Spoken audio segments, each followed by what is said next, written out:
Welcome back to our channel where we have about 4 questions for the Bible in just a few minutes. Right now we're going through the Noah story, the Noah's Ark, the flooding story, and we're in chapter 8, verses 15. And this is just really fascinating, chapter 8, verses 9 through 11. And Noah sends a dove out to find dry land. And it takes him 7 days, once a day he sends them out. Is there some kind of meaning to 7? Because in the previous video, it talks about it starts flooding on the 7th day, or it stops on the 7th day of the 7th month. And they just keep mentioning repeated numbers. So there's some biblical code that we're unaware of that it doesn't explicitly say. If so, you scholars or regular people like me that are searching for the historical significance and any spiritual nuggets that we can take out of this, I would appreciate you commenting. And plus, if you like this sort of deep dives into the Bible, I'd appreciate you liking and subscribing.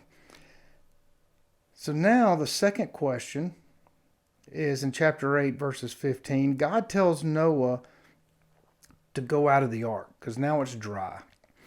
And it just says God tells him. Well, how does God tell him? Does he doesn't call him? Does he appear in a dream? Does he just appear? Or does he fly down in a chariot? How does he tell him?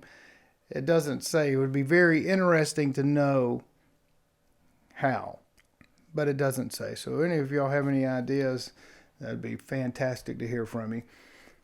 The third question is still in chapter 8, verses 16 and 17. It says, all life goes off of the boat to go repopulate the entire planet. All right, well, that's a big task, going to take a while. And now God told Noah to take every living thing. Whenever he went onto the boat, every living thing. That is a big stretch, but he never mentioned any of the aquarium, like he didn't build aquariums, it didn't say. Or maybe he did, it just doesn't say. Or are we to assume that because it's flooding, you don't have to worry about all the sea life or water life because, there it is already. But if you're a literalist, if you believe every single thing in the Bible to be true, God told Noah very specifically, take all life.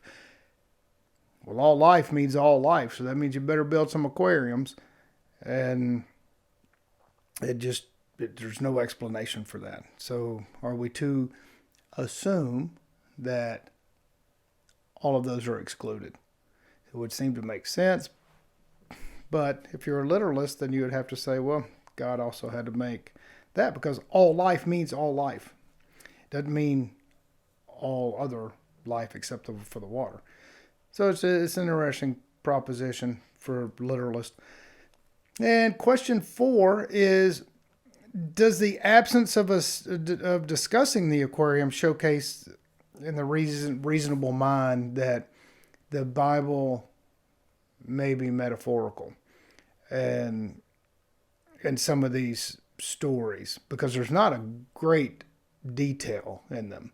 I mean, you can't really call it a narrative because it's a couple of chapters with not much discussion other than God's going to kill all life. He's so far in Genesis chapter 7 showed himself to be extremely not friendly and not wanting to give humans a second chance because he says they're evil and corruption and violence in these chapters right here in Genesis chapter 7 and 8 and right before. So why wouldn't God just talk to them and give them advice and say, hey, this is what we need to do. This is the purpose of life. These are the meanings. There's none of that. He just said, well, I'm going to kill them. I kind of like we walk together, so then you can go repopulate the world.